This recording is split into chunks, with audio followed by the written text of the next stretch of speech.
the brat, back by popular demand. Michael, what is up?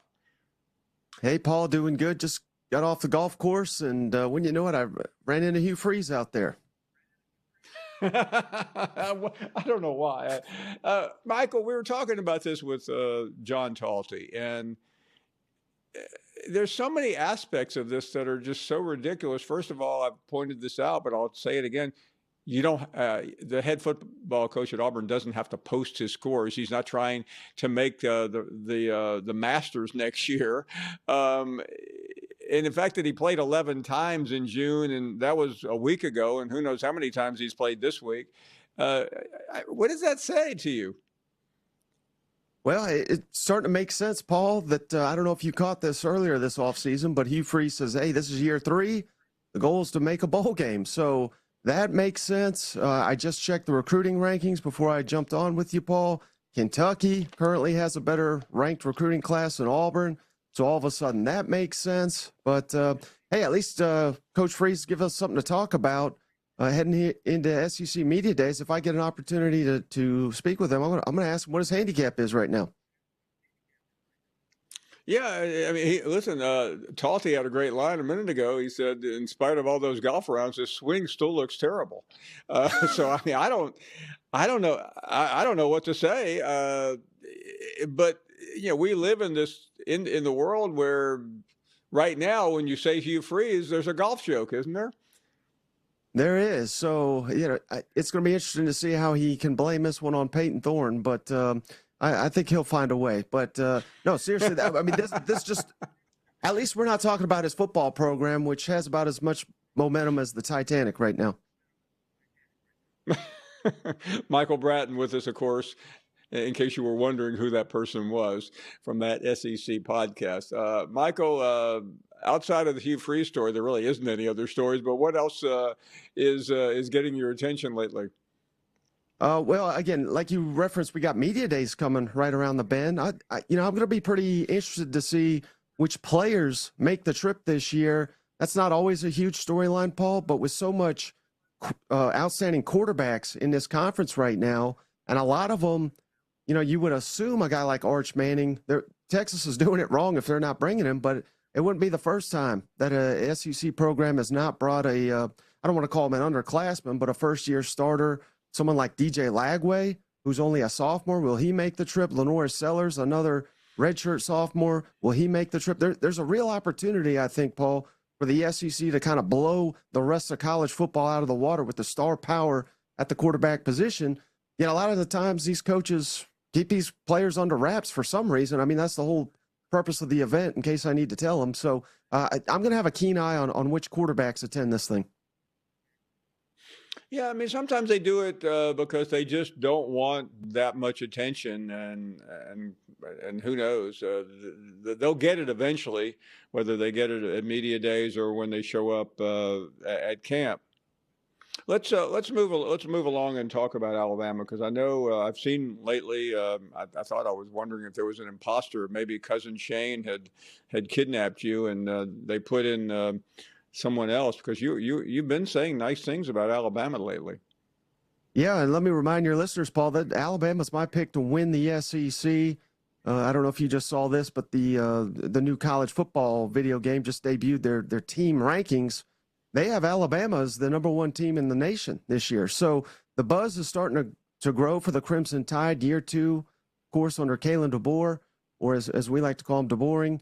But again, he's keeping it boring. I'd rather he do that, not spend all his time on the golf course. I think he's got a top 3 roster. He's got his offensive coordinator back. I think they're going to have one of the best defenses in the country. This is, I think, a perfect spot for the Crimson Tide to be flying under everyone's radar. I don't think they're going to be the pick at SEC Media Days, but they are my pick to win the league. And let's dig deeper, because talent-wise, they have exactly that. But what are we missing here? I mean, I mean, you've already taken a shot at DeBoer. Where does he factor into this equation? Well, yeah, he's easy to poke fun of when he loses to Vanderbilt for the first time in 40 years, and I still can't believe that Oklahoma result. It was so lopsided, but This year, I just moving away from the insanity that was the retiring of Nick Saban and players' mass exodus via the transfer portal. I just think, again, going into another year, he's fully invested into the players that are there. The players are bought into what he's doing. Let's call it what it was with Jalen Milroe. That was like a shotgun wedding that I think that shotgun went off a couple times during the season last year. So I'm certainly not suggesting that Ty Simpson is going to be a better quarterback or more talented quarterback than Jalen Milroe, but I think he could be far more productive in this offensive system as long as he doesn't implode like the previous quarterback. They just have to make sure the quarterback doesn't hurt them this year, which unfortunately happened, about 3 times too many last fall. So Michael Bratton picking Alabama to win the SEC. Did you also say the national championship? Yeah, we can go a step further, Paul. I mean, if you're going to win the SEC, in my mind, you're always going to win the national championship. So it'll probably come down to Alabama, and it'll probably come down to, Texas or Georgia, who knows, in the national championship, and obviously the SEC. If I had to say in the SEC, I'd say it'll be Texas, and Alabama and Atlanta. Okay. Well, let's Georgia obviously up there. You mentioned that. So that's 3. Last year they only had 3 in the playoffs. So who's next? Well, everybody's got that eye on LSU, right? But not me. I'm not a huge believer in Brian Kelly. All they do is lose week 1 every year, and I think this is the toughest season opener to date at Clemson. I think Florida beats LSU in Baton Rouge week 3, and then we got to start the who's going to be the next coach at LSU talk. So again, I don't think they're going to dismiss Brian Kelly week 3 of the season, but I think that'll be the beginning of the narrative if he's losing to Billy Napier in the 3rd week of the season at home. So I don't have LSU there. I think 3 teams to keep your eye on, Paul, for that probably that last spot in the college football playoff. I think the SEC only gets 4. I think it'll come from Texas A&M, Oklahoma, or Florida, one of those 3. And right now, I would probably lean Texas A&M, believe it or not. So you're suggesting by the 3rd weekend of the season, LSU will have 2 losses. Is that correct?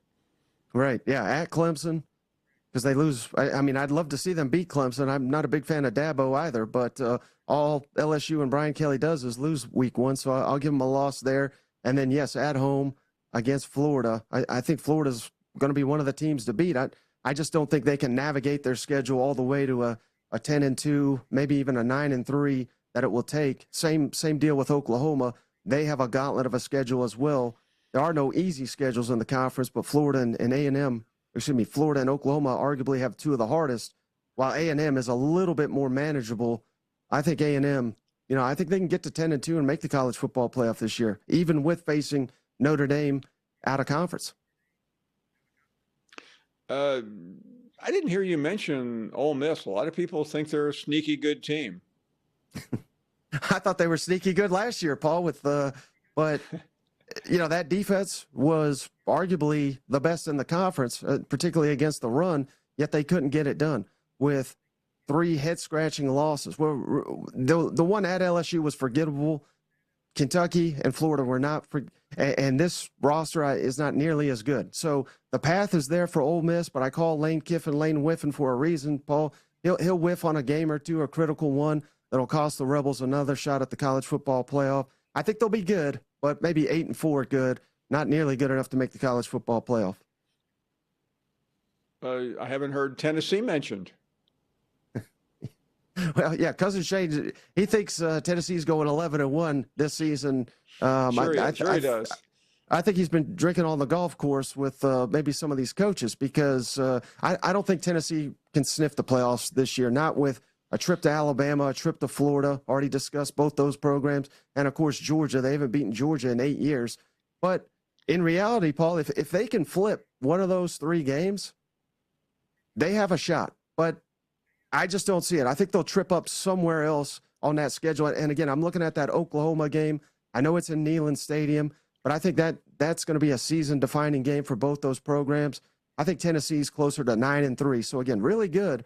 But we're talking playoff, and I don't think the Vols are quite there this year. Michael Bratton with us. We'll run a couple more by before we let you get back to to Cousin Shane's buffet at the Cracker Barrel. So let me get to let me get to Auburn. You've taken your shots, but Auburn's schedule is interesting. They started Baylor. They have some difficult games early on. They're at Oklahoma. That's a game they lost at home. They're at A&M and Georgia. I thought that Auburn really probably needed to get through that with maybe one loss, because on the other end you got Missouri, a really good team. You do have Alabama at home. So how do you handicap the Auburn schedule? Yeah, I mean, the path is there, right, Paul, to be much improved. And again, these are the seasons that are kind of magical for Auburn. When they get Georgia and Alabama both at home, they have done some wild things in those seasons. So this is one of those years. If Coach Freeze can get off the golf course and possibly flip one of those games, it could be a magical season. But I'm just not seeing it, Paul. And I believe in Jackson Arnold. At least I believed in him last year. But what was Auburn's problem last year? Turning the football over. What did Jackson Arnold show us for the vast majority of his Oklahoma career? He's a turnover machine. So I'm not sure how those two mix well. If they do, if he can prevent that, they'll have a lot better supporting cast on the Plains this fall.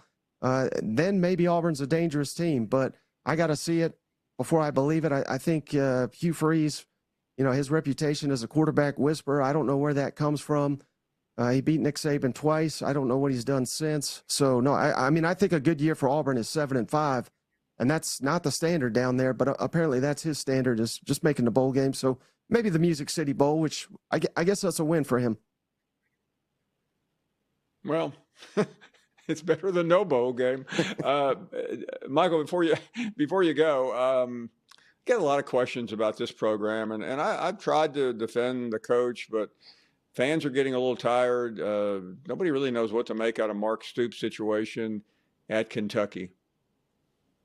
Yeah, well, the nicest thing I could say about Mark Stoops, he owns a bourbon brand, and it is outstanding, Paul. I drink it every time Kentucky loses. It really? Okay. So I have had quite a bit of it the last couple seasons. But, yeah, again, that's the nicest thing. I don't know how he's still the coach up there. But, again, he's out recruiting Auburn somehow, so we'll give him that.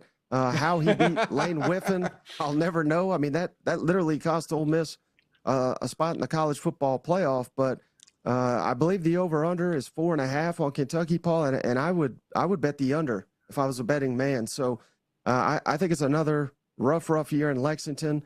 And if Mark Stoops didn't have a $40 million buyout, I don't think he'd be the coach in Lexington right now. Okay, I didn't mean to. I was paying attention to what you said, but I was checking the USGA handicap, and apparently Freeze just missed a 3-footer at 18 at Willow Point. That's where he has a home at Lake Martin. So he's recorded yet another round, 78 with a bogey finish. Yeah, and he's blaming his caddy, is what I'm being told. So. The excuses are all around for Coach, even on the golf course. He just fired his caddy. Michael Bratton never fails to disappoint. Michael, we'll see you soon. Thanks so much. We are coming back with your phone calls right after this.